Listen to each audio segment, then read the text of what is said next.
근데 이제 제가 이제 우선 제 토론문 들어가기 전에 어저께 종전선언 가지고 아주 조그마한 토론 모임이 있었습니다.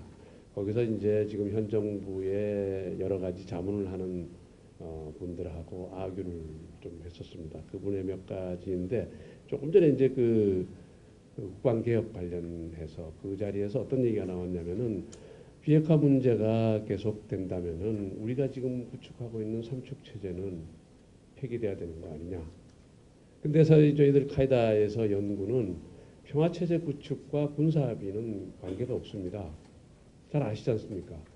북한과의 그 군사적 대치는 육군 중심의 지상전이지만 북한의 위협이 사라진 이후에 우리가 대처해야 될 위협은 주변국 위협이고 그것은 훨씬 더 돈이 많이 드는 위협입니다. 그런데 그 중에서 우리가 지금 구축하고 있는 삼축 체제가 주변국 위협의 핵심입니다. 그걸 버리라고요? 그건 말이 안 되는 얘기입니다. 그 지금 뭔가 지금 착각하고 있는 것 같아요. 그동안에 우리가 90% 북한 위협에 매몰돼 있다 보니까 우리의 모든 군사적 대비 태세가 북한만 있고 북한 위협이 없어지면 모든 군사적 대비가 없어져야 된다? 그 논리는 아닙니다. 절대 성립될 수 없는 논리입니다. 그러니까 국방개혁과 군사비는 관계가 없습니다. 오히려 카이다의 연구에 의하면은 국방비는 증가할 수밖에 없습니다. 왜냐하면 훨씬 돈이 많이 드는 무기 체계가 필요하기 때문입니다. 물론 병력 문제는 조금 다르겠죠. 그다음에 이제 그 문제를 말씀드리면서 두 번째 말씀은 어저께 이제 했던 얘기를 좀 드리려고 합니다. 김정은의 감동화법입니다. 김정은이 6월 12일 날 뭐라고 했냐면요. 여기까지 오는 길이 쉬운 일이 아니었다. 우리에게 발목 잡는 과거가 있고 그릇된 관행들이 때로는 우리 눈과 귀를 가렸는데 모든 것을 이겨내고 여기 왔다. 이랬단 말이죠. 이게 무슨 말이죠? 여기엔 두 가지 의미가 있는데 여기 이제 어떤 사람이 이런 얘기를 했어요. 지금 현재 그 진보 쪽에 있는 분이 언론에다가 북한 내부에서 당시에 북미 정상의 회담에 부담을 갖는 그룹이 있는데 본인이 이를 뚫고 나왔다. 이런 얘기였다라는 거죠. 천만의 말씀입니다. 지금 최근에 어떤 얘기를 하냐면요. 김정은은 변화하고 싶은데 밑에 놈들이 도대체 김정은의 말을 알아먹질 못하고 있다는 거예요. 말도 안 되는 얘기 하죠. 북한은 김정일이든 김일성이든 최고 수령이 생각하는 바를 읽지 못하고 말을 잘못하면 죽어요. 김정은이가 하라고 한다고 해서 그걸 그대로 따라했다가 또 김정일이 하라고 했다가 그걸 그대로 따라했다가 죽은 사람이 누군지 아세요? 박남기입니다. 2009년도 화폐개혁의 실패의 책임자로 죽은 사람이 박남기가 무슨 죄가 있어요? 북한의 엘리트들은 그걸 너무나 잘 압니다. 김정은이가 하라고 한다고 따라한다고요? 천만의 말씀입니다. 그리고 북한의 변화에 대해서 입에 올릴 수 있는 엘리트는 누구도 없습니다. 죽습니다. 그런 실상을 알아야지 북한에 대한 얘기를 할 수 있을 거 아닙니까? 무식하거든요. 그러니까 솔직히 말해서 또 이런 얘기입니다. 그러니까 조금 전에도 말씀을 다시 드리면은 쉬운 일이 아니었다. 발목 잡는 과거. 저는 이걸 뭐라고 보냐면요. 김정일의 생각이라고 보는 거죠. 그러니까 정권 안전보장이 위험하고 그걸 핵으로 보장하려고 하는 관행을 잘못된 관행이라고 해서 얘기를 한 거예요. 뒤집어 버린 거죠. 감동화법입니다. 그러니까 듣는 사람이 진짜 김정은이가 변화하려고 하는구나. 특히 우리 정부 내에서 엄청나게 감동을 한 거예요. 여기에 지난번에 정상회담 때 육로로 오는 데는 너무 어렵습니다. 우리 인프라가 형편없습니다. 김정일 시대 절대 들어보지 못한 얘기가 김정은 입에서 튀어나왔어요. 또 숙소가 초라합니다.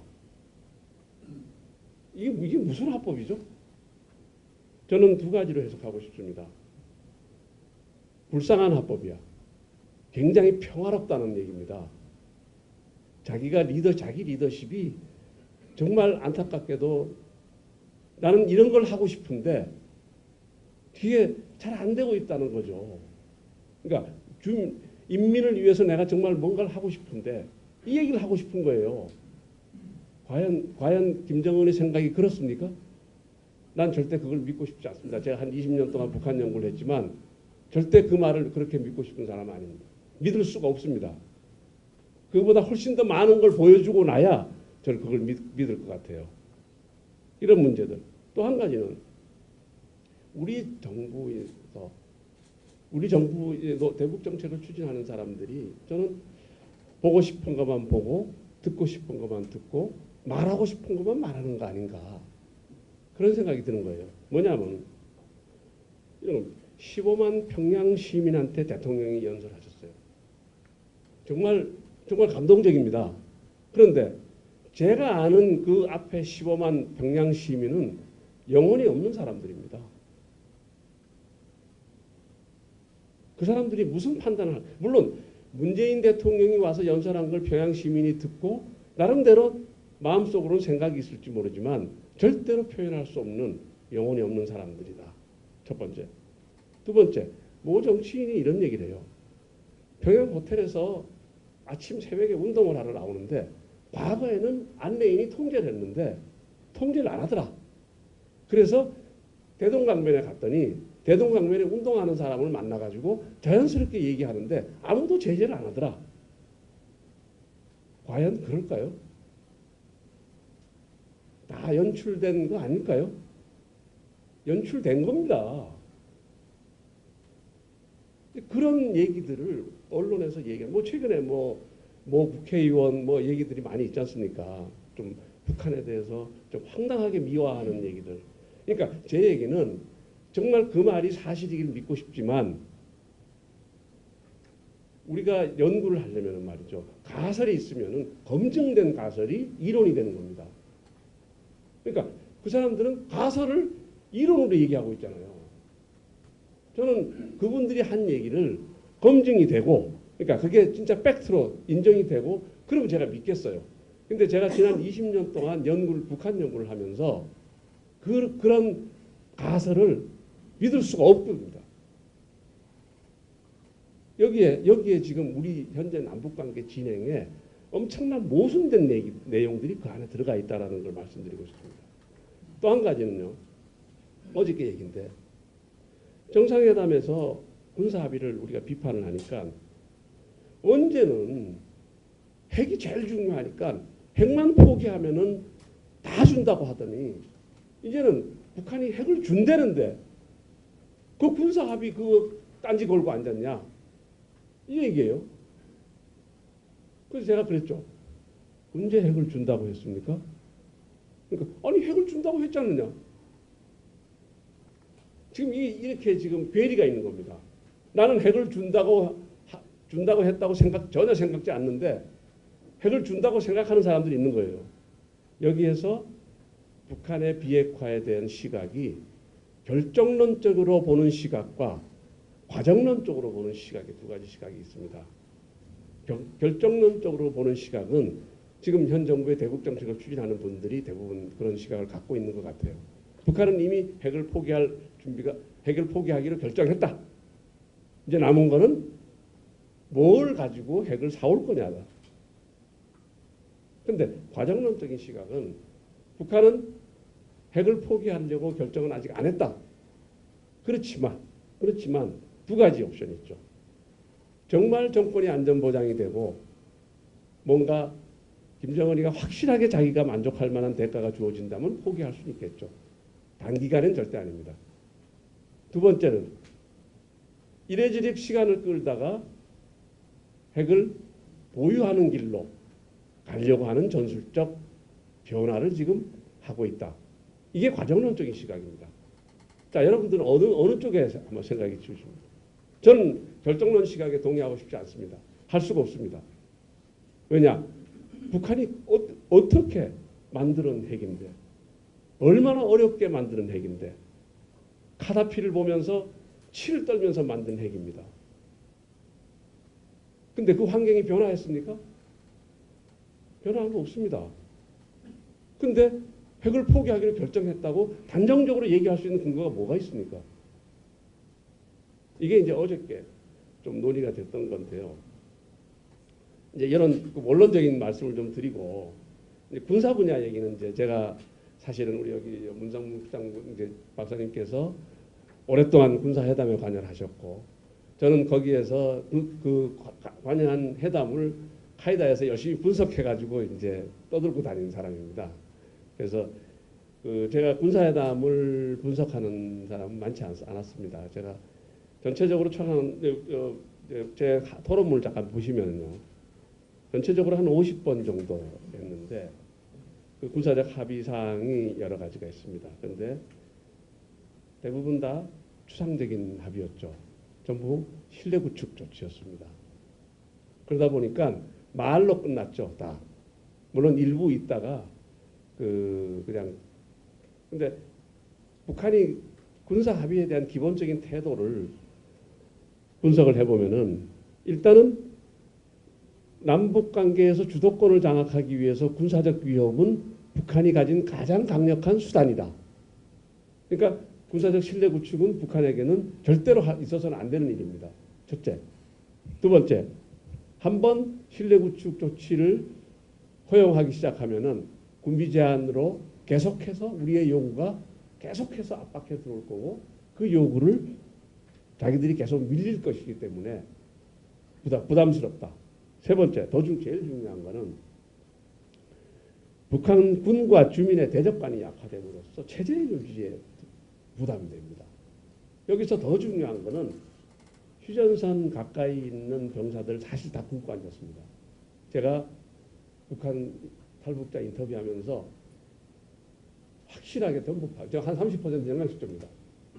근데 군사적 신뢰 구축 조치를 통해서 하면은 그 전방에 있는 병사들이 적개심 하나로 지금 버티고 있는데, 그 적개심이 사라지고 나면은 전방 무너집니다. 저는 이건 팩트라고 주장하고 싶습니다. 근데 할 수가 없죠. 그 다음에 미국이 계속해서 군사적 압박을 하는데, 군사적 신뢰 구축 조치를 통해서 자기 군사력을 약화시킨다? 쉽지 않은 결심입니다. 근데 그럼 이번에 군사 합의를 한번 평가를 해볼게요. 제가 군비 제한 쪽으로 조금 들어갔어요. 좀 긍정적이라고 봅니다. 사실은 어쨌든 그동안에 신뢰 구축 조치에서 지난 20년 동안 묶여 있다가 그래도 그나마 군비 제한 요소가 조금 가미되고 논의가 됐다는 것은 굉장히 의미 있는 거다. 그리고 이번에 조치 통해서 휴전선 부분이나 NLL 부분이나 어쨌든 직접적인 군사적 충돌 위험은 과거보다는 훨씬 낮아진 부분은 우리가 부정하기는 어렵다라고 봅니다. 그런데 문제는 과거 군사 합의가 의미가 없었던 것은 불가역적이지 않았다는 거죠. 언제든지 손바닥 뒤집을 수 있는 합의였다는 겁니다.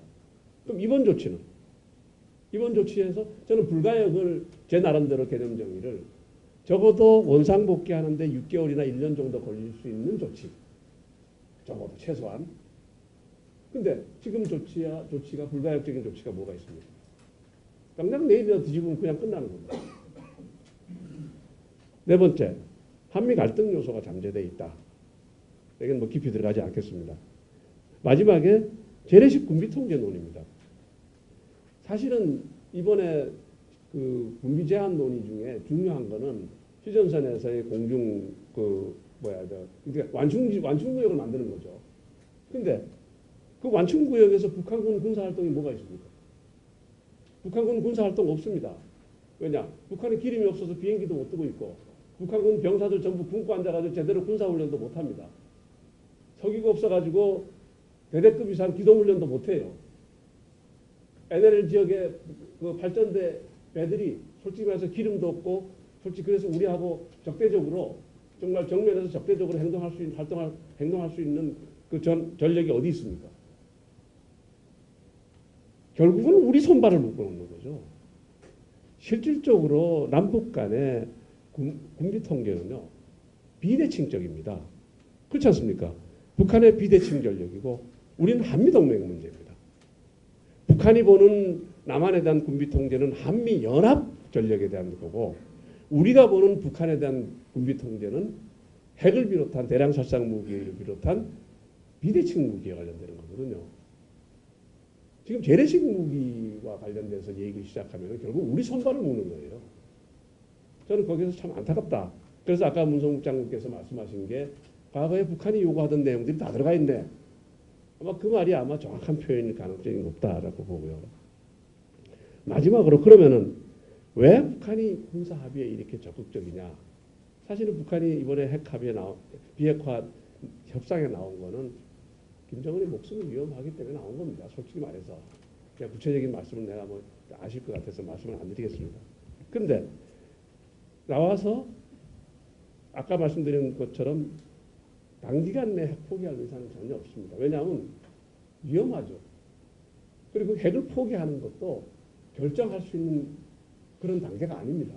어떻게든 지연시키고 파키스탄식 핵 보유가 최우선 목표고 상식적으로 생각해도 그렇지 않습니까? 그 다음에 조건이 맞는다면 핵을 포기하는 게 두 번째 목표입니다. 그럼 현 단계에서 자기한테 김정은의 목을 조여왔던 작년에 목을 조여왔던 두 가지 문제 미국의 군사적 위협과 중국에서 시작되는 경제 제재 압박 이 두 개를 남북 정상회담 남북관계 개선 그다음에 남북 한반도 평화 분위기 고조로서 한 방에 해결할 수 있는 거라는 거죠. 그러니까 남북관계 개선이 김정은의 현재 처해 있는 여러 가지 어려운 입장을 해결해 줄 수 있는 가장 중요한 수단이라고 저는 보고 있는 겁니다. 그렇지 않습니까? 남북관계가 활성화되니까 중국과 러시아는 대화로 해결하는 게 맞다라는 데 힘을 얻고 있고 거기에 따라서 제재가 이완이 되고 있고 또 한반도에서 군비통제 논의하고 평화 얘기하니까 미국이 작년처럼 무력 시위를 통해서 북한을 압박할 수 있는 군사적 옵션이 우선을 보냈지 않습니까? 이런 부분들이 사실은 우리가 정말 현재 진행되고 있는 어떤 남북관계 개선이 잘 되면 정말 좋지만 이런 역작용을 갖고 있는 것도 아닌가라는 걸 한 번 정도 생각해 볼 필요가 있지 않나라고 보는 거고요. 제가 마지막으로 딱 한 말씀만 드리고 싶습니다. 이제 사실은 제가 우리 이제 보수 단체나 보수 쪽에 계신 분들, 자유한국당에 가신 분들 보면은 지금 현재 진행되고 있는 여러 가지 변화에 대해서 반대 일변도입니다. 근데 저는 지금 이 변화는 문재인 정부가 만들어낸 게 아니라 지난 20년 동안 북한이 핵을 개발해오는 과정 속에서 응축돼 있던 어떤 변화를 하지 못하고 응축돼 있던 이 세계화 시대에 응축돼 있던 변화의 움직임이 드디어 물꼬를 트고 있는 거라고 보는 거거든요. 그런데 이 상황에서 자꾸 봉쇄, 변화는 불변 이런 얘기보다는 북한을 변화를 시키는 것이 어떻게 변화시키는 것이 올바르게 변화를 시키는 것인가 어떻게 변화해 가는 것이 우리에게 가장 유리한 것인가 라는 변화를 화두에 두고 지금 현재 시점을 바라봐야 된다는 거죠. 그런데 자유한국당 세미나에 가서 보고 이제 다른 보수단체들 얘기하는 거 보면은 북한은 변화할 수 없고 그렇기 때문에 절대 현재 상황은 변화해서는 안 된다라는 데 못을 박아놓고 얘기를 시작하는 겁니다. 그런데 저는 그렇게 보고 싶지는 않습니다. 분명하게 이 변화의 흐름이 가고 있습니다. 북한은 핵을 놓을 가능성도 충분히 있다라고 봅니다. 그러니까 그런 흐름 속에서 우리가 좀 현재 시국을 보면 어떻겠냐. 죄송합니다. 너무 길어서 죄송합니다.